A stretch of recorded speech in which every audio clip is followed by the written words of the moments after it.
Hi everybody, welcome to my channel. Typically, I keep my tutorials strictly about art. This one's going to be a little bit different. In the past, I've talked about using art journaling as a stress reliever, as a way of coping and escaping chronic pain. And now I find myself using it to deal with grief. You may have noticed that my videos have gotten few and far between. And that's because on June 10th, my father died, and I've been dealing with that, including trips out of province. But I'm back now, and I'm using my art journaling as a way of coping, a way of processing the changes that are going on. I love dragonflies, and they're very symbolic to me. So they're going to show up in a lot of videos coming up as my way of coping. So here I am working on a art journal that I made with gel prints. I've done that one page, and now I'm just selecting another page. So once I've picked the page that I think I'm going to go with, I'm just pulling out my color scheme cards and pulling out colors that I've used in that gel print. So I think it's alizarin crimson, copper. I'm going to pull out a couple others that might work, and then we'll see where we go from there.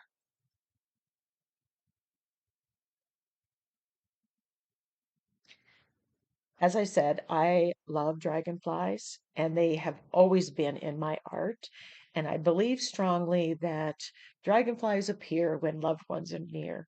And in fact, the day my father passed, afterwards I was spending some quiet time in my yard, and a dragonfly did appear. So as I said, you're going to see a lot of dragonflies coming up. So the colors that I've picked, now I've got this white border that was incomplete from the gel print. So I pulled the alizarin crimson and the quinacridone gold, but you can use an orange if that. And I start applying it with the makeup sponge, but it's coming on very differently than the effect that the gel print originally had. And I want it to more closely get the effect. So I decide I'm just going to put some of those two colors on a piece of acetate and water it down and do kind of a smooshing technique. I don't want it so precise. And this very much is giving me the exact effect that I want to get. So I'm just putting it on acetate. This is a piece of acetate that comes in some craft packaging, so I'm reusing. But I'm really loving those soft coral peach coppery colors in this background.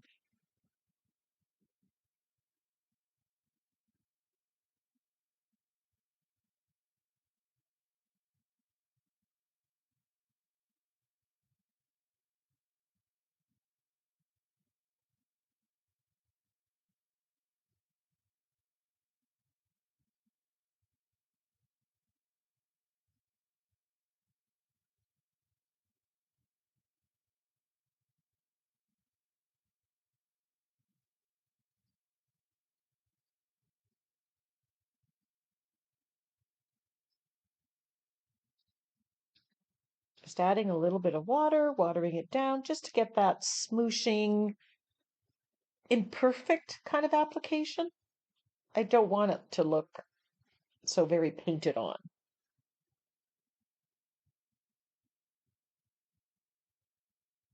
Now these papers are raw papers, so they're soaking, the water is really soaking into that paper. They haven't been primed with gesso or anything. So I am taking time here to give it a good dry and the colors somewhat change. So I want a band throughout the middle where I'm going to add some elements that I don't want at the top and bottom. So I'm just taking a piece of scrap paper and giving it a wave and cutting it. And I'm going to use that as a mask to mask off the area that I don't want the stamping or the details that I'm going to add to that middle section to get on. So I'm just using a little bit of painter's tape here just to tape this down so it doesn't move on me.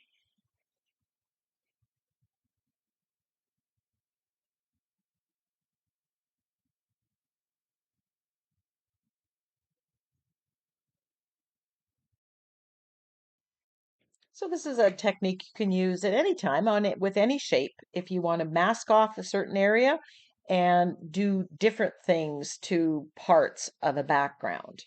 It's a great way of adding interest and something that I need to do more of. So now I'm going to use, this is a piece of a sink liner that I use as a mark making tool. And I am going to brayer on the alizarin crimson on top of it and use it as a stamp. And I only want this pattern to be in that middle part, which is why I've masked off or covered up the other parts.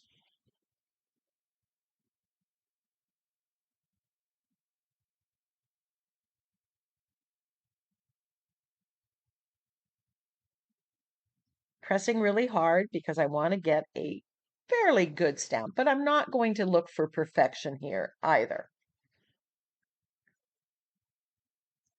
So I'm just doing section by section. I like this mark making tool because I can line it up to overlap it so I can cover whatever parts that I want. There, I'm just kind of lining it up and pressing it the next section.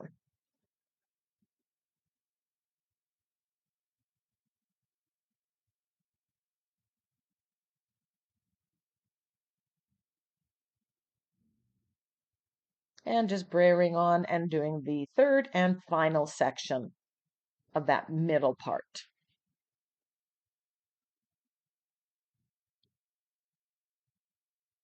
And because I know I'm going to use dragonflies and flowers garden, I chose this mark making tool because it looks like dragonfly with the shape of the dragonfly wings, and it also looks like flowers. So now I'm adding some stamping with my script stamp, and I'm using black archival ink. I just want to add a little bit of that black in there that's going to tie in with the shading and stuff later on and the sentiment, and just another layer of interest.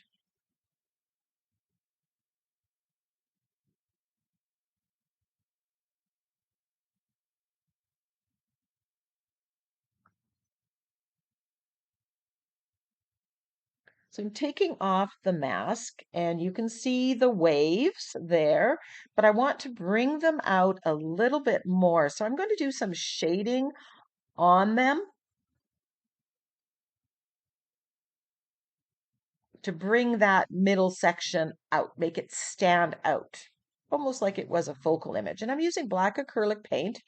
And just so I get an idea of where that shape is, I'm just putting it down there. I just find it hard to find where it is, and this just gives me a visual of where the curves are.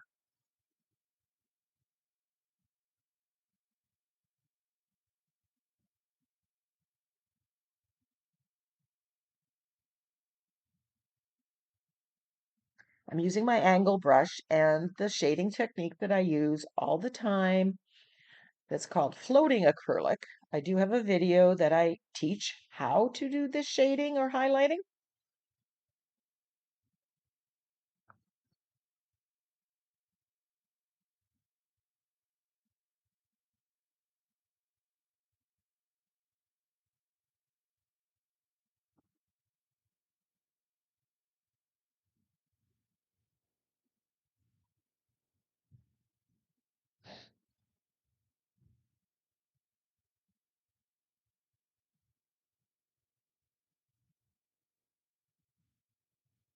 And there we have it.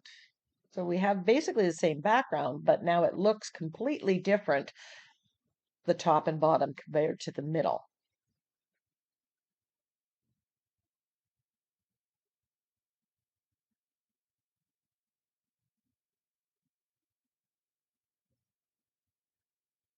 I'm just adding a little bit more to the shading right now.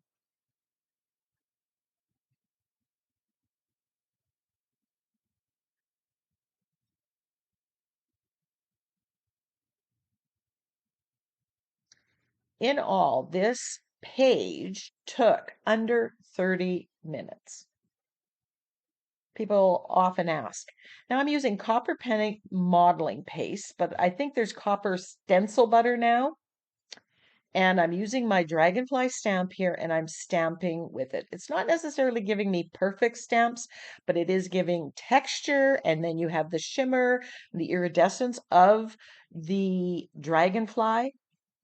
Now I thought about making the dragonfly the focal image. I have some big dragonflies that I used, couple stamps that I love, but here I just wanted to have them have more smaller scale, kind of dancing in the wind.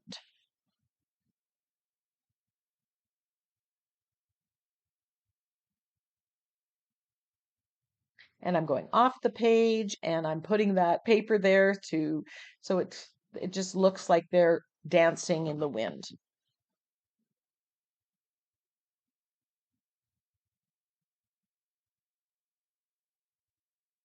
If you don't have stencil butter, you can use just copper paint, but this color more closely match this copper that I have more closely matched the acrylic paint copper that I had. It was a little bit of different tone.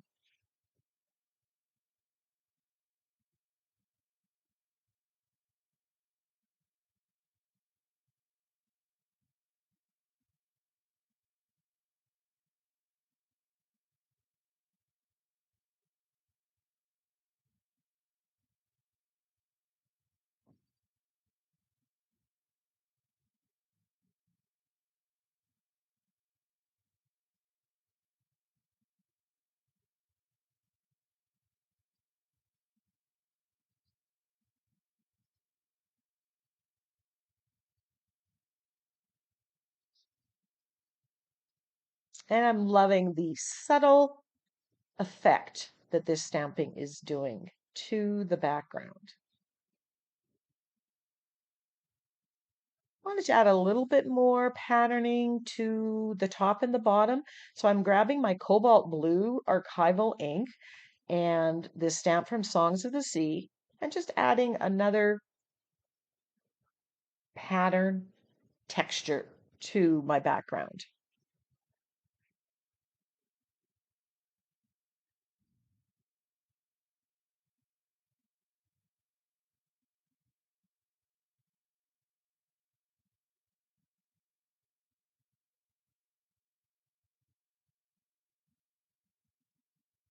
I use blue instead of black because I wanted it more subtle, and there's actually blue on that gel print a little bit.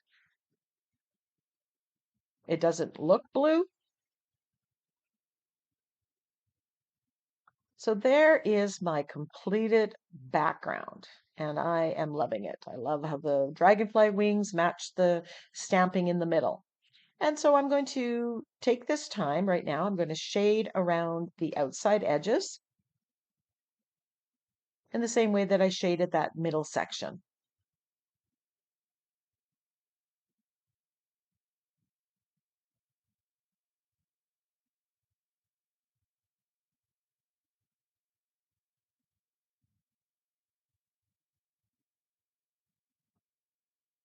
Now, if you don't have a gel print to start with, you can use these same colors and do some smooshing and just start from scratch and duplicate or as close as possible the effect that I had.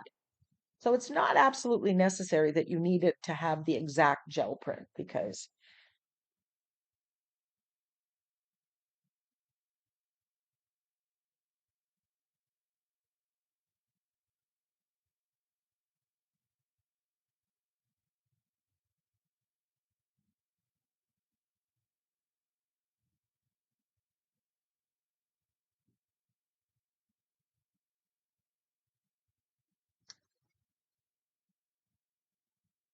So I had in my stash this echinacea flower that was the right scale.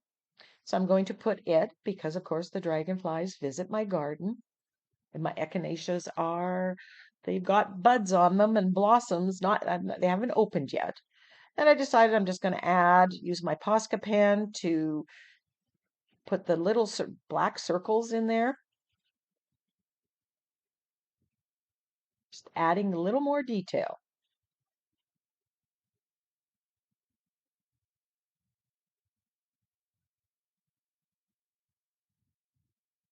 This makes it look more like the flower.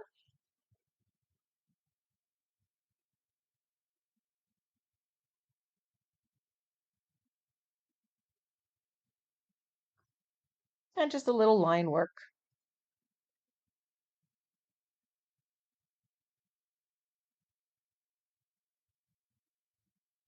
I don't do a lot of doodling on my pages, but I find that once I start, I tend to do a little more than I think I'm going to do.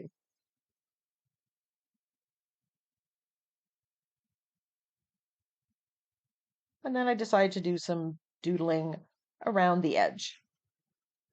Just dot, dot, dot, line, dot, dot, dot, line.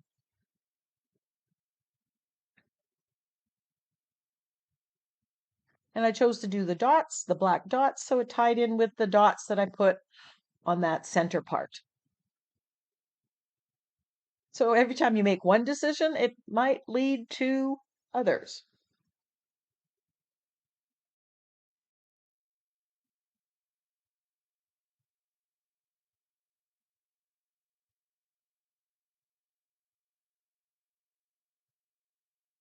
So when you're watching my videos, and if you like a certain technique or addition, those are the things you duplicate. There's nothing saying you have to follow it exactly as I've presented it. Pick and choose what you like and make it work for you. You can do something similar, total different color scheme. So I'm going to put the focal image here and the sentiment. I'm going to grab from the Winged Wonders Sentiment Pack. These are digital downloads that you can purchase from NINNYSNAPKINS.com. There are lots of sayings here that are tied to things with wings, dragonflies, butterflies, angels, fairies. And I am taking the saying, dragonflies appear when loved ones are near.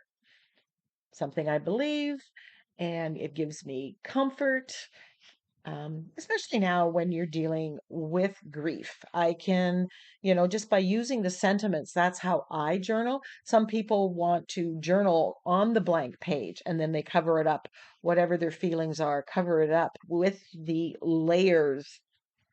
So I'm going to glue the sentiment down and the focal image with my fluid matte medium.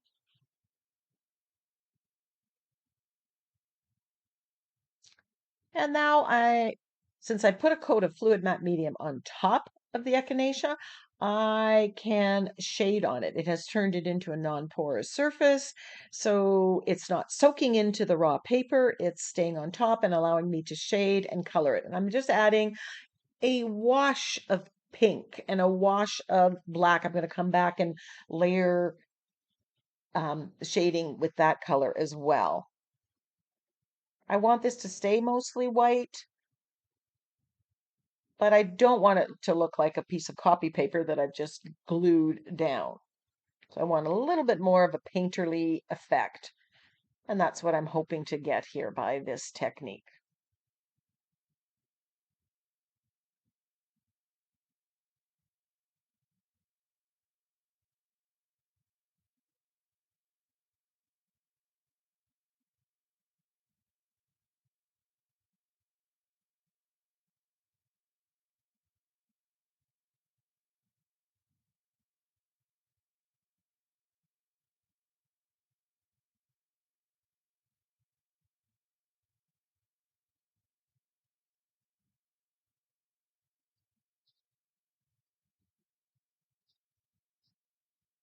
Just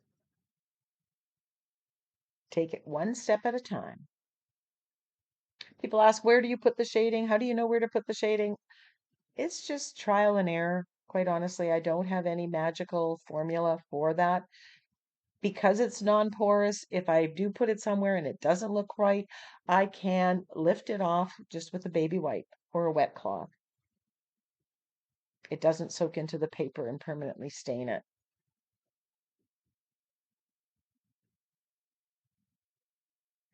So then I decide I want to brighten up some areas. I'm adding white here. This is just white acrylic paint, and I just want to brighten in some areas here. So it's kind of a bit of a dance between shading with the red and the black and adding some white and bright spots. And I just keep going through those until it looks like what I want it to look like.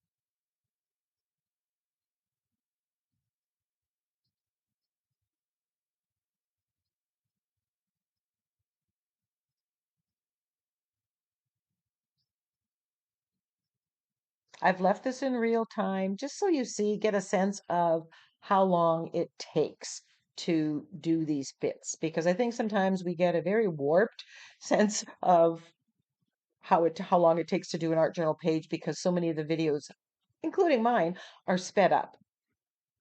I'm grabbing the Posca pen and I'm just outlining this part of the sentiment.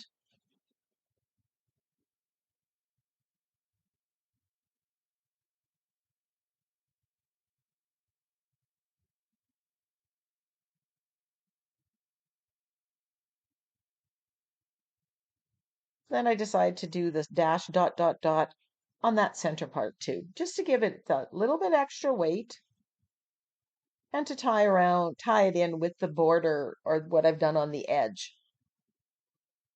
Remember, you want anything that is on one spot, maybe should be on another. You want everything to work together.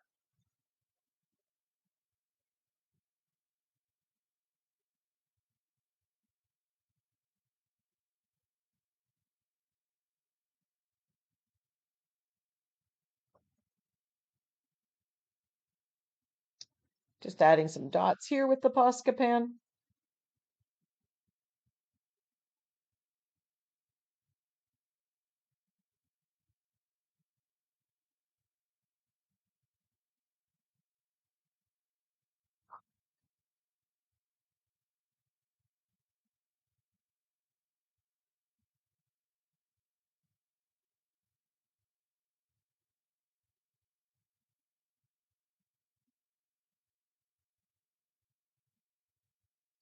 I'm grabbing my General's charcoal and I'm going to do a little bit of sketchy line work on that echinacea.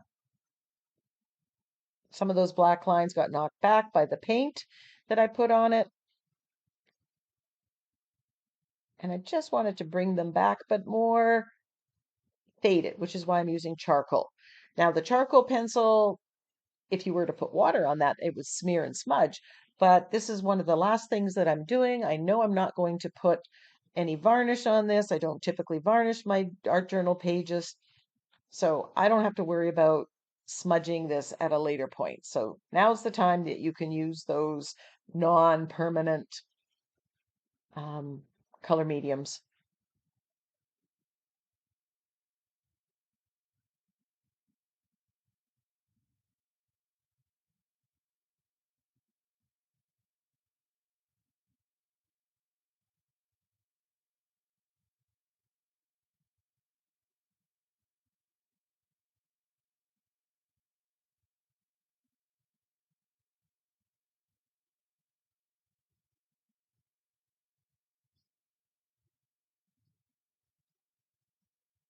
So we're almost at the end of this video, and I'd just like to thank you for watching, for subscribing to my channel. Hit that subscribe button if you're not already a subscriber. And in the upcoming weeks, if my videos aren't coming as soon, I'm just dealing with what I need to deal with right now. And I hope you continue to watch my channel. Maybe now is a good time to go check out all those videos that I've already stockpiled. I think there are over 800 videos, great tutorials, lots of techniques, and you know, they're yours to discover.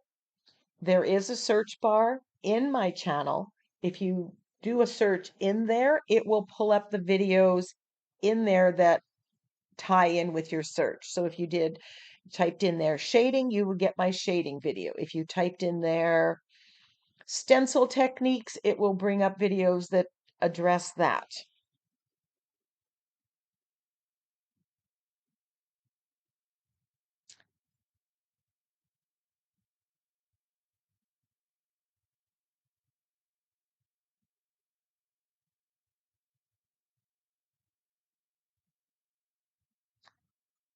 We're done. I love how this page came together. And I did end up using alizarin crimson. Quinacridone don't go, but you can use orange in there and copper. Until next time, go get creative.